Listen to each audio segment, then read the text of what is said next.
اس کہانی میں زہرا کا گھر بار ہے، ان کا بیٹا جو جنت کا سردار ہے، مرکزی اس کہانی کا کردار ہے، اس کا ایک بھائی ہے جو علمدار ہے، تم تصور میں مت چلو، کربلا کی کہانی سنو، کربلا کی کہانی سنو، کربلا کی کہانی سنو۔ حسبنا اللہ ونعم الوکیل، نعم المولا ونعم النصیر، ما شاء اللہ لا حول ولا قوة الا باللہ العلی العظیم۔ رب اشرح لی صدری ویسر لی امری واحلل عقدۃ من لسانی یفقہوا قولی، فاعوذ باللہ من الشیطان اللعین الرجیم، بسم اللہ الرحمن الرحیم، وبہ نستعین وہو خیر الناصر ومعین، الحمد للہ رب العالمین باری الخلائق اجمعین، الصلاۃ والسلام علی اشرف الانبیاء والمرسلین وآلہ الطیبین الطاہرین المعصومین، سیما بقیۃ اللہ فی الارضین، روحی وارواح العالمین لتراب مقدمہ الفداء الحجت القائم المہدی الذی ببقائہ بقیت الدنیا وبیمنہ رزق الورا وبوجودہ ثبتت الارض والسماء، اما بعد، قال رسول اللہ صلی اللہ علیہ وآلہ وسلم، ان الحسین مصباح الہدیٰ وسفینۃ النجات۔ ناظرین محترم، معزز و مکرم عزاداران امام حسین علیہ السلام، آج روز عاشور اپنے اختتام کے قریب، عاشورہ کا سورج غروب ہونے چلا، اپنے دامن میں بہت سی مصیبتیں لیے ہوئے، تا قیامت نہ بھولنے والے کرب لیے ہوئے، اس دنیا کو خون کے ایسے چھینٹے دے گیا کہ جن چھینٹوں نے قیامت تک اسلام کو زندہ کر دیا۔ اسی کے بارے میں اقبال نے شاید کہا تھا کہ تا قیامت قطع استبداد کرد، موج خون او چمن ایجاد کرد۔ وہ اتنا مقدس خون تھا جو کربلا کی زمین پر بہایا گیا کہ جس خون نے اسلام کی مردہ رگوں میں زندگی کی لہر دوڑا دی۔ عاشور کی شام ایک ایسی شام تھی کہ جس میں امام حسین علیہ السلام اور آپ کے باوقار ساتھی موت کی چادر اوڑھ کر سو گئے، اور واقعاً عاشور ایک ایسا دن تھا کہ جس میں مر جانا آسان تھا، زندہ رہنا مشکل تھا۔ بس وہی زندہ رہے کہ جنہیں وقت آخر خیام سے ودا کرتے وقت امام علی مقام نے اپنی عقیلۃ القریش بہن جناب زینب کبریٰ صلوات اللہ وسلامہ علیہا کے سپرد کیا تھا، اور فرمایا تھا استعدوا للبلا، کہ بس بہن اب بلاؤں کے لیے تیار ہو جاؤ، خدا تمہارا حامی و ناصر ہوگا، وہ تمہاری عزت و کرامت کی حفاظت کرے گا، تمہارے دشمن کو ذلیل و رسوا کرے گا۔ پھر اسی شام عاشورہ نے دیکھا کہ امام حسین علیہ السلام کا سر نوک نیزہ پہ بلند کیا گیا۔ اسی شام عاشورہ نے دیکھا کہ آسمان پر ملائکہ میں کوہرام مچا، جنت کی حوروں میں کوہرام مچا، ارض و سما کے حیوانات تک روئے۔ حسین ابن علی کی مظلومانہ شہادت قیامت تک کے لیے انسان کے لیے باعث ندامت بن گئی، استبدادیت کو دفن کرنے کا ہنر سکھا گئی۔ ایک عاشورہ ہر دن کو عاشورہ بنا گیا، لیکن فقط اگر شہادت حسین علیہ السلام پر ہی قوم جفاکار اکتفا کر لیتی بیعت کا انکار کرنے والی ہستی کو قتل کرنے پر ہی اکتفا کر لیتی تو شاید تاریخ اتنی غم گسار نہ ہوتی، اسلام کی تصویر اتنی تاریک نہ ہوتی۔ لیکن استبدادی قوتوں کو فقط اس ایک زبان سے دشمنی نہ تھی، وہ ہر اس زبان کے مخالف تھے کہ جو حق کی حمایت میں بولتی ہو، وہ ہر اس زبان کو خاموش کر دینے کے عادی تھے کہ جو باطل کے لیے فرما روائی پر بیعت نہ کرے، جو اپنے اوپر باطل کو مسلط کرنے کے لیے اپنے آپ کو بیچ نہ دے۔ حسین ابن علی نے اسی لیے کربلائی پرچم اپنے بعد اپنی بہن زینب کے سپرد کیا۔ بس قتل حسین کے بعد میدان کربلا میں اندھیرا چھا گیا، تاریک آندھیاں چلیں، ہاں مگر ان تاریکیوں میں بھی ایک روشنی تھی، وہ روشنی خیام حسین کے جلنے کی روشنی تھی۔ اس سناٹے میں بھی ایک شور تھا، وہ امت مصطفیٰ کے ہاتھوں دختران مصطفیٰ کی چادروں کے لوٹنے کا شور تھا۔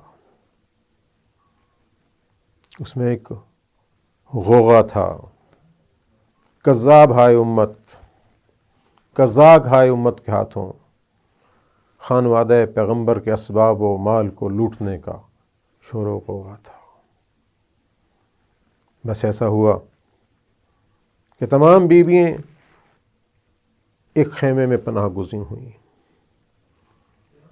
اس خیمے کو بھی جب آگ لگی تو اس وقت اسلام کی محافظہ زینب دوڑتی ہوئی امام وقت اپنے فرزند حضرت امام زین العابدین علیہ السلام کے پاس آئیں اور کہا کہ اے بیٹا، وقت کے امام ہو، خیام کو آگ لگ چکی، ہمارے پردے لٹ چکے، حکم کیجئے کہ انہی خیام میں جل کے مر جائیں یا باہر جائیں۔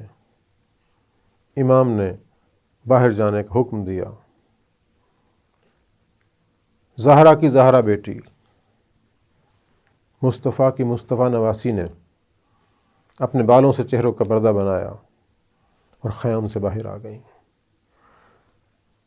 حمید ابن مسلم کہتا ہے کہ میں نے دیکھا ایک ضعیفہ خاتون بار بار ایک جلتے ہوئے خیمے کی طرف بڑھ رہی ہے، دوڑ کے جاتی ہے لیکن آگ کی شدت برداشت نہیں ہوتی، واپس پلٹ آتی ہے، پھر جاتی ہے، پھر پلٹتی ہے۔ میں نے 30 منٹ بعد دیکھا کہ وہ خاتون اپنا سب کچھ داؤ پہ لگا کر جلتے ہوئے خیمے میں چلی گئی۔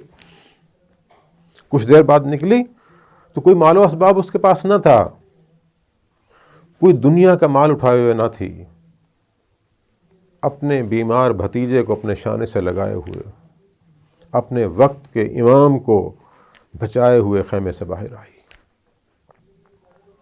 یہ وقت بھی گزر گیا۔ ریگزار کربلا میں بھیانک تاریکی چھا گئی،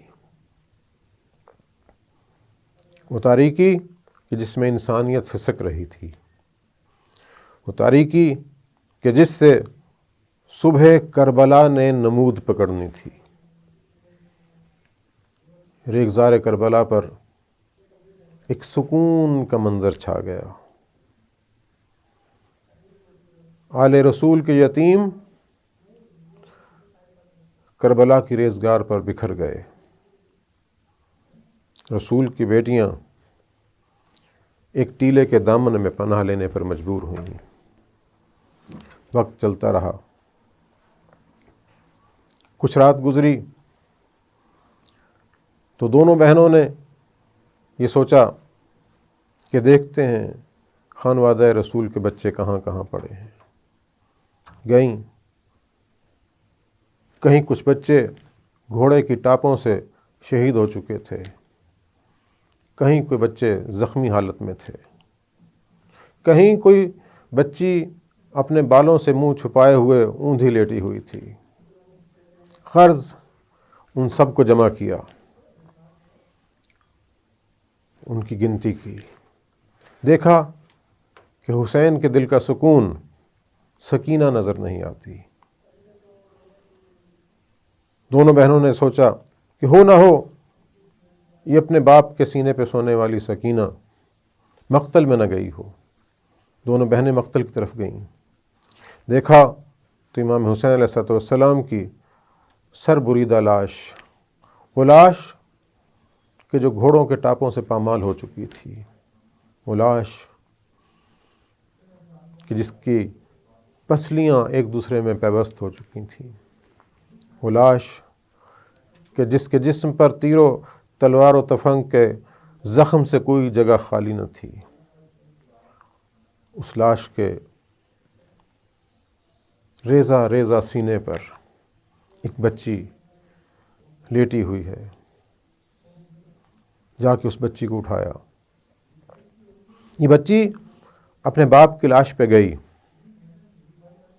اپنے درد لے کر گئی، اپنے کرب لے کر گئی، اپنا غم لے کر گئی، لیکن پلٹی تو حسین کا پیغام لے کر آئی، قیامت تک کے انسانوں کے لیے ایک پیغام لے کر آئی۔ آپ خود بیان فرماتی ہیں کہ جب میں اپنے باپ کے سینے پر تھی تو میرے باپ کی کٹی ہوئی گردن سے یہ آواز آئی، جو پیغام تھا قیامت تک کے انسانوں کے لیے، یا شیعتی ما ان شربتم الماء فاذکرونی، کہ اے میری اطاعت کرنے والو، جب کبھی بھی پانی پینا مجھے یاد کرنا۔ جب میں دیکھتا ہوں کہ یہ ایک چھوٹا سا جملہ زندگی کے ساتھ بندھا ہوا ہے کہ جب بھی پانی پینا، پانی زندگی ہے، خدا نے پانی سے ہر شے کو خلق کیا، یعنی جب تک تم زندہ ہو، تمہارے سانس کی ڈوری چل رہی ہے، تم اس دنیا میں سانس لے رہے ہو، مجھے یاد رکھنا۔ اور سمعتم بشہید او غریب فاندبونی، کہ جب تمہیں پتہ چلے کہ کوئی مسافر کہیں مارا گیا تو مجھ پہ آنسو بہانا، مجھ پہ ندبہ کرنا۔ ندبہ بآواز بلند رونے کو کہتے ہیں۔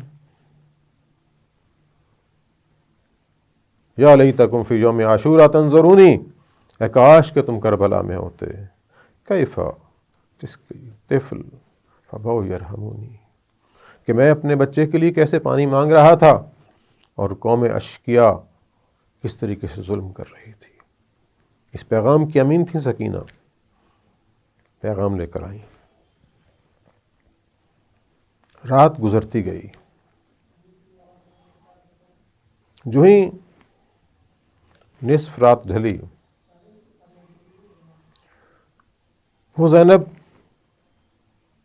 جب عباس کا روپ دھارے محافظ تھی، کسی نے خوب کہا تھا کہ کبھی حسین، کبھی فاطمہ، کبھی زینب، جہاں پہ جیسی ضرورت تھی بن گئی زینب۔ علی کی علی بیٹی نے جب دیکھا کہ نصف رات ڈھل چکی، اب اطاعت پروردگار کا وقت ہے، علی کی بیٹی نے ریگزار کربلا کو مصلی بنایا اور نماز شب کے لیے کھڑی ہو گئی۔ آج ہمیں یہ سوچنا چاہیے، فکر کرنا چاہیے، سردیوں کے گرم ماحول میں، گرمیوں میں ایئر کنڈیشن لگی ہوئی مساجد میں، قالین بچھے ہوئے فرشوں پر، پرسکون ماحول میں نماز پڑھنا اور ہے، لیکن جہاں کہیں حسین کا لاشا پڑا ہو، کہیں اکبر کا لاشا پڑا ہو، کہیں اون و محمد ہوں، کہیں قاسم ہوں، کہیں اصغر کا چھوٹا سا لاشا پڑا ہو، ہر طرف بکھرے ہوئے لاشوں میں اس مقتل گاہ کو مصلی بنا کر خدا کی بارگاہ میں کھڑے ہو کر یہ کہنا کہ اللہ اکبر، بس اللہ تو سب سے بڑا ہے، یہ کردار زینبی ہے، یہ پیام عاشورہ ہے۔ بس یہ رات بھی گزری۔ اس رات میں کاروان امام مظلوم کے باقی ماندہ خواتین و بچے، کسی کے بارے میں دشمن نے بھی یہ نہیں لکھا کہ ان کی نماز قضا ہوئی ہو، بس نماز مکمل ہوئی، 11 محرم کی صبح نمودار ہوئی۔ یہ صبح بھی صبح عاشور سے کم نہ تھی۔ 11 محرم میں بھی خانوادہ عصمت کے لیے ہر لمحے ایک سے ایک نئی مصیبت آتی۔ کیا یہ مصیبت کم تھی کہ قبل الظہر عمر بن سعد نے اپنے تمام مقتولوں کے لاشیں جمع کیے، ان پہ نماز پڑھی اور انہیں دفن کر دیا۔ لیکن اگر کوئی لاش بغیر دفن کے رہ گئی تو محمد مصطفیٰ صلی اللہ علیہ وآلہ وسلم کے نواسے کی لاش تھی، وہ علی و بطول کے فرزند کی لاش تھی، ان کے بیٹوں کی لاشیں تھیں، ان کے دوستوں کی لاشیں تھیں۔ امت کے جفاکاروں نے رسول کے خانوادے کی کسی لاش کو دفن نہیں کیا، اور بعد الظہر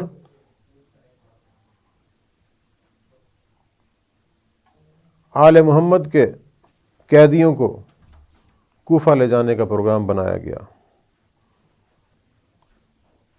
بغیر پالان کے اونٹوں پر مخدرات عصمت کو سوار کیا گیا، اور ان تمام اونٹوں کی مہار امام زین العابدین علیہ السلام کے سپرد کی، اور اس کارواں کو گزارا گیا مقتل سے کہ جہاں لاشیں بکھری ہوئی تھیں۔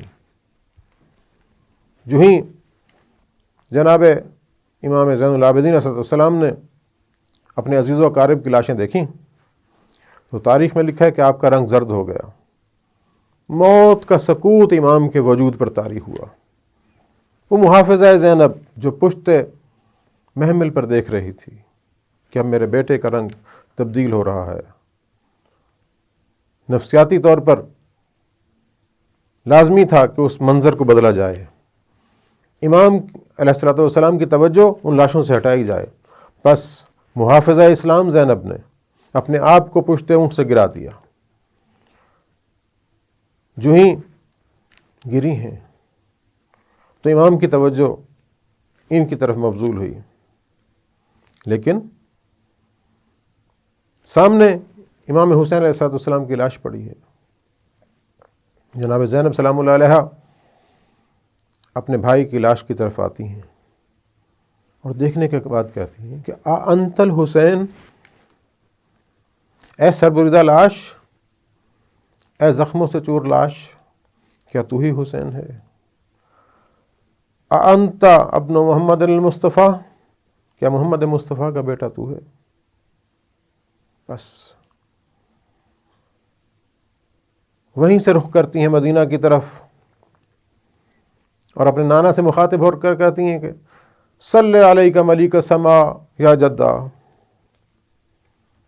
اے میرے جد، اے میرے نانا، آپ پر تو آسمان کے فرشتے بھی صلوات بھیجتے ہیں۔ حاذ الحسین، یہ آپ کا حسین ہے، مرمل بالدماء، اپنے خون میں لت پت ہے، مقطع الاعضاء، اس کے اعضاء کاٹ دیے گئے ہیں،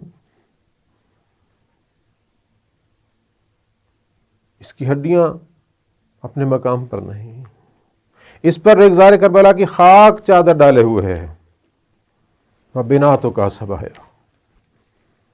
اے رسول، اے ہمارے نانا، اے ہمارے جد، آپ کی بیٹیوں کو اسیر بنا لیا گیا۔ آپ اپنے نانا سے مخاطب ہیں، لیکن ایک لمحہ آیا کہ لاش حسین کے پاس ٹھہری زینب نے اپنے آپ کو اپنے بھائی کی لاش پہ گرایا، دونوں ہاتھوں سے اپنے بھائی کی لاش کو اٹھایا اور اپنے سینے تک بلند کیا اور فرمایا کہ اللہم تقبل منا ھذا قلیل القربان، کہ اللہ اپنی اس راہ میں ہماری یہ قربانی قبول فرما۔ یہ وہ جذبہ الہی تھا، یہ وہ جذبہ تحفظ دین تھا کہ جس نے زینب علیا کو یہ حوصلہ عطا کیا کہ اپنے حسین جیسے بھائی کی لاش کو اٹھائے اور قیامت تک تاریخ کی پیشانی پہ ایک لفظ لکھ دے کہ اگر حسینی ہو تو اسلام کے محافظ بنو، اگر مسلمان ہو تو حسینی بنو۔ تمہارا مسلمان ہونا اس بات کی گواہی طلب کرتا ہے کہ تم حسینیت کی حفاظت کرو، اور تمہاری حسینی ہونے کی علامت یہ ہے کہ تم مسلمان بنو، اسلام کے محافظ بنو۔ پس اسلام اور حسین الگ الگ نہیں ہیں۔ 11 محرم کو اپنے کردار سے کلمہ ریگزار کربلا پر لکھ کے جناب زینب سلام اللہ علیہا اسیران آل محمد کو لے کر کوفہ کی طرف روانہ ہوئی۔ وہ کارواں چلا گیا، لیکن کربلا میں ایسے نقش پا چھوڑ گیا کہ جو صدیاں گزرنے کے بعد بھی آج کے دور کے انسان کو بھی بلا رہے ہیں کہ آؤ، یہ راہ کربلا ہے، آؤ اسلام کا تحفظ کرنا چاہتے ہو تو ان راہوں پر چلو۔ رب کریم ہمیں دین اسلام کا تحفظ کرنے کی توفیق عطا فرمائے۔ وما علینا الا البلاغ۔